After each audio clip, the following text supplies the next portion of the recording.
Assalamualaikum warahmatullahi wabarakatuh. Perkenalkan, nama saya Aditya dengan NIM 230870001. Baiklah, di pertemuan kali ini saya akan membahas tentang administrasi pendidikan, yaitu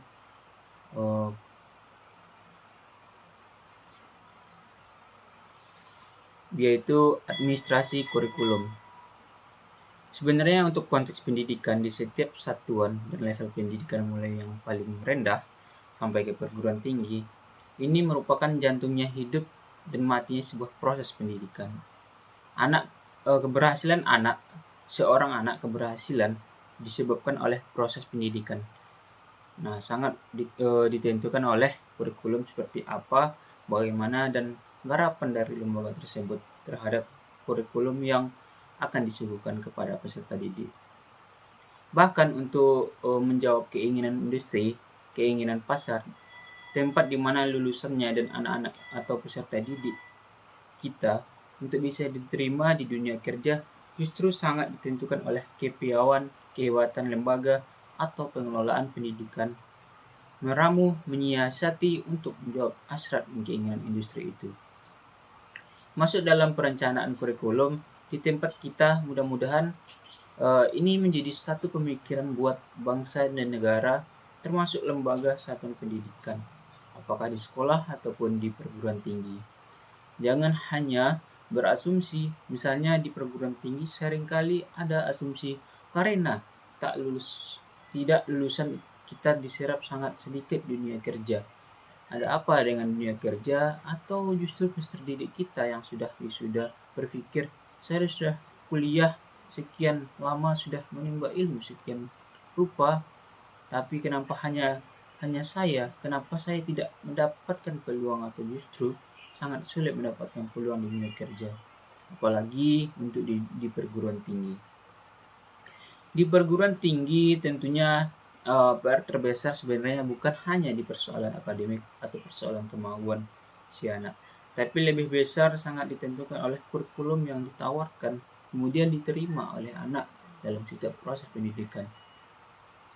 Apakah perguruan tinggi tersebut sudah sedemikian rupa menjawab hasrat kebutuhan dan keinginan industri atau pasar di mana lulusan akan diterima bekerja, sehingga sekarang kita coba lihat satu persatu, barangkali administrasi kurikulum itu sebenarnya ada landasan hukum yang kita bisa jadikan sebagai pedoman undang-undang.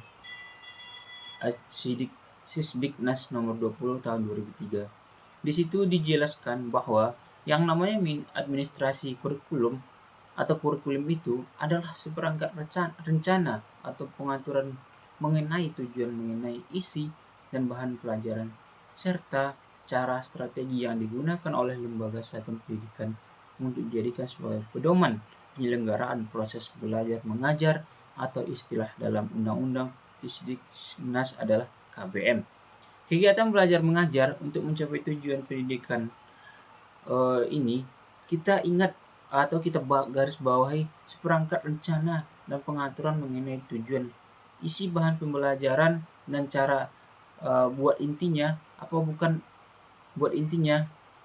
bukan di isinya, tapi lebih kepada seperangkat rencana dan pengaturan, jadi lebih kepada bagaimana lembaga pendidikan, bagaimana sekolah, bagaimana perguruan tinggi memiliki rencana sedemikian rupa. Seperangkat rencana yang didesain sedemikian rupa itu pula lah yang diatur untuk dipakai, mulai dari isinya, mulai dari tujuannya sampai ke strategi dan cara yang digunakan, sehingga itu nanti dibawa dalam setiap proses kegiatan belajar mengajar di kelas. Kalau dari pengertian, sebenarnya sangat mendukung bahwa tujuan pendidikan itu bisa dicapai. Kenapa? Segala sesuatu sudah didesain dan itu merupakan rencana yang dibuat. Ingat, kalau kita akan pergi ke suatu tempat dan semuanya direncanakan, mudah-mudahan sesuai dengan target itu bisa dicapai. Kalau terjadi sesuatu di perjalanan yang jadi PR, ya sesuatu itu saja, bukan tujuan yang jadi masalah. Bukan kurikulum yang menjadi problem, tapi bagaimana di proses perjalanan itu ada masalah, maka di titik itu yang harus kita selesaikan. Tapi sampai saat ini terkait dengan kurikulum, masalahnya sama, akibat kualitas pendidikan yang rendah dari tahun kapan perubahan-perubahan kurikulum selalu terjadi. Tapi coba kita lihat apakah memang isinya dirubah. Yang dirubah maksud kita adalah dalam pemahaman itu ketika satu benda menjadi tipe, dia itu berubah. Tapi kalau barangnya masih jadi atau berbincang, itu barangnya masih biasanya khawatir bukan. Dan selanjutnya adalah penyakit dari kurikulum kita. Berbasis penyakitnya itu sebenarnya misalnya kalau di satuan pendidikan seperti di awal tadi kita singgung, lulusan kita diserap sangat kecil persentase penyerapan industri dan dunia kerja terhadap lembaga, itu sangat rendah. Harus dikejar.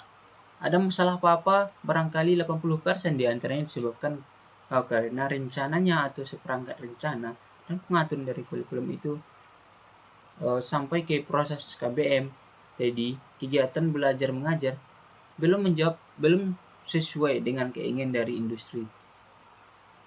Tempat menyerap lulusan kita di dunia kerja lebih jauh ketika kita lihat pengertian dari administrasi kurikulum itu. Kemudian administrasi kurikulum itu ada dua katanya, artinya sempit ada arti yang lebih luas, atau sempit adalah seperangkat mata-mata pelajaran, seperangkat mata kuliah yang kemudian dipelajari oleh peserta didik dalam kelas.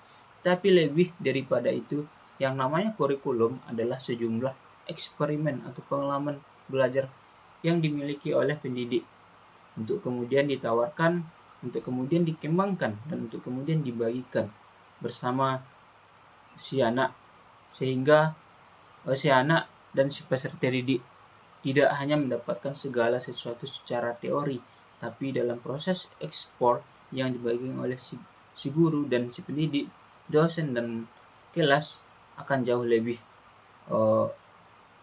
wah gitu. Pengertian dari konsep sempit luas artinya kurikulum, arti kurikulum. Tapi kita tarik lagi, kalau administrasinya adalah pengaturan yang kalau bisa artinya adalah rencana. Kalau administrasi kurikulum adalah proses minimal yang empat: planning, organizing, actualing, controlling. Proses perencanaan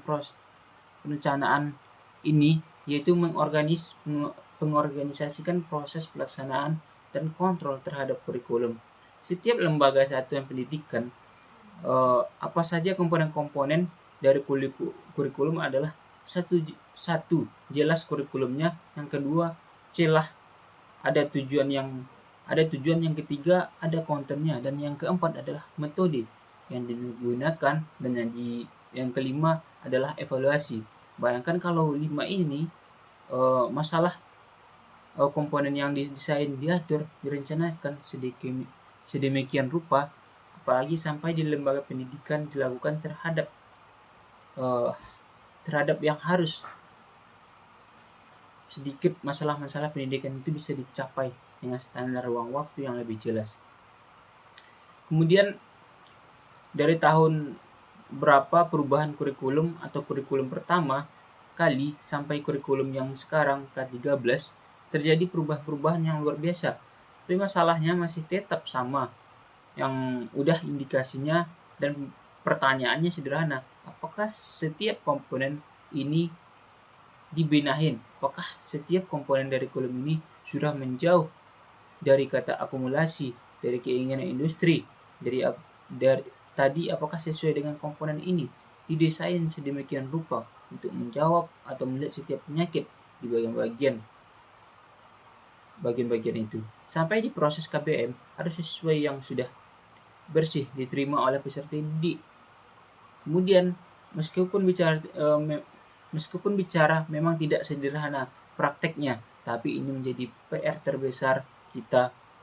Kaitannya dalam kurikulum, kalau kita dalam konteks membenahi kurikulum, jangka tanah luasnya kita memang sesuatu yang sangat sulit, tapi minimal setiap lembaga itu memikirkan kurikulumnya, dia punya setiap prodi, setiap jurusan dikelola sedemikian rupa, desain sedemikian rupa, karena jurusan dan prodi itu yang paling tahu anak ini, lulusan ini nantinya harusnya bagaimana, pasarnya di mana, marketnya kemana. Maka seharusnya setiap kurikulum tujuannya harus jelas anak ini lulusannya nanti masuk market yang mana, sehingga market ini menjadi standar dan dasar berpikir kita untuk melakukan perubahan dan perbaikan atas kurikulum.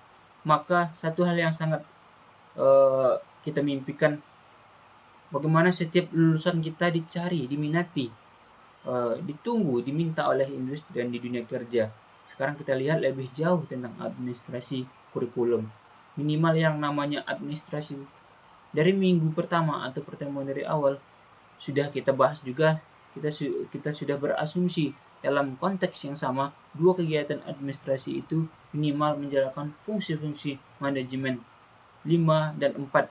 Selain in organization actuating controlling, sekarang kita bisa lihat yang pertama, selain perencanaan atau kurikulum tadi, dalam kaitannya kalau kita lihat komponennya mulai dari kurikulum itu sendiri, tujuannya itu sampai kepada metode yang digunakan perencanaan itu, menjabarkan garis istilahnya. Kalau dulu kita menjadi analisis mata pelajaran, apa yang bisa kita lakukan dalam konteks itu, dalam direncanakan sedemikian rupa sehingga apa yang namanya kurikulum sudah layak dilakukan perbaikan, pengembangan. Ketika kita menemukan itu, teliti terus, ada rezeki dari tim kurikulum di setiap program studi untuk melihat data-data di lapangan terhadap daya serap anak misalnya. Nah, dalam praktiknya, kalau perencanaan itu dalam sistem di sekolah, yang artinya atau di perguruan tinggi sudah memiliki kalender akademik, harinya ke sini, hari yang kedua ke sana, yaitu menyusun program, contohnya menyusun program tahunan dan yang disebut dengan prota atau promes atau penyusun program semester. Ada PSP, proyek program satuan pelajaran, dan juga ada perencana pengajaran. Namun